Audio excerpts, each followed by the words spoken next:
আওয়ামী লীগ সরকারের সময়েই বিভিন্ন অভিযোগ উঠে খুলনা দৌলতপুর দিবানৈশ কলেজের বিরুদ্ধে। অধ্যক্ষ সহ 7 শিক্ষকের বিরুদ্ধে নিয়োগে অনিয়ম ও দুর্নীতি নিয়ে শিক্ষা মন্ত্রণালয়, মাউশি ও দুদকে অভিযোগ করা হলেও আলোর মুখ দেখেনি তদন্ত প্রতিবেদন। অভিযোগ উঠে আবেদনের সময় যোগ্যতা অনুযায়ী শিক্ষা সনদই ছিল না অধ্যক্ষ আনিসুর রহমানের। রাষ্ট্রবিজ্ঞানের প্রভাষক জাহাঙ্গীর আলমেরও ছিল না আবেদনের যোগ্যতা। অধ্যক্ষের স্ত্রী শর্মিলা ইয়াসমিনের নিয়োগে হাইকোর্টের বাতিলযোগ্য শিক্ষা প্রতিষ্ঠানের সার্টিফিকেট ব্যবহার, হিসাব বিজ্ঞান বিভাগের প্রভাষক আবুল কালাম আজাদের অন্য ডিপার্টমেন্টে নিয়োগ, ইংরেজি বিভাগের প্রভাষক মিলন চন্দ্রের নিয়োগ নিয়ে হাইকোর্টের স্থগিতাদেশ অমান্য, অর্থনীতি বিভাগের প্রধান আরিফুজ্জামান মাহমুদের নিয়োগের সময় মহিলা কোটা না মানা, হিসাব বিজ্ঞান বিভাগের প্রভাষক মোসাম্মদ আল সানিয়ার নিবন্ধন সার্টিফিকেট জালিয়াতি সহ বিভিন্ন অভিযোগ। যদিও ফিনান্স এখন বিষয়টা অনার্স বিভিন্ন কলেজে খুলছে, আগে ছিল না, যে কারণে তখন অ্যাকাউন্টিং এবং শিক্ষকরাই ফিনান্সের শিক্ষক হিসাবে ক্লাস গ্রহণ করতো ও আমি করেছি। আমি পত্রিকায় বিজ্ঞপ্তি দেখে এখানে দরখাস্ত করেছি।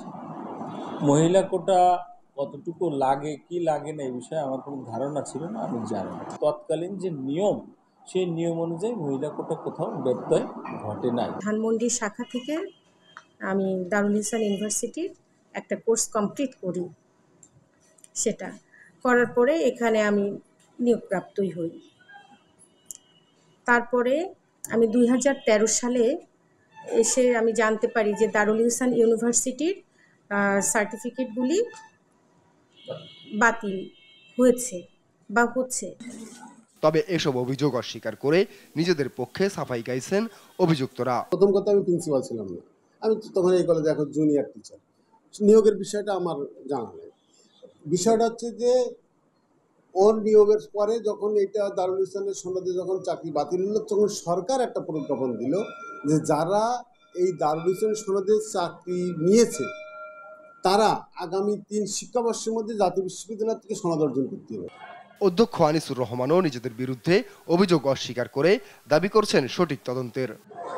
তবে এই অভিযুক্ত অধ্যক্ষ ও শিক্ষকদের বিরুদ্ধে অদৃশ্য কারণে ক্যামেরার সামনে মুখ খুলতে রাজি হননি প্রতিষ্ঠানের কেউ। নিউজ ডেস্ক, দেশ টিভি।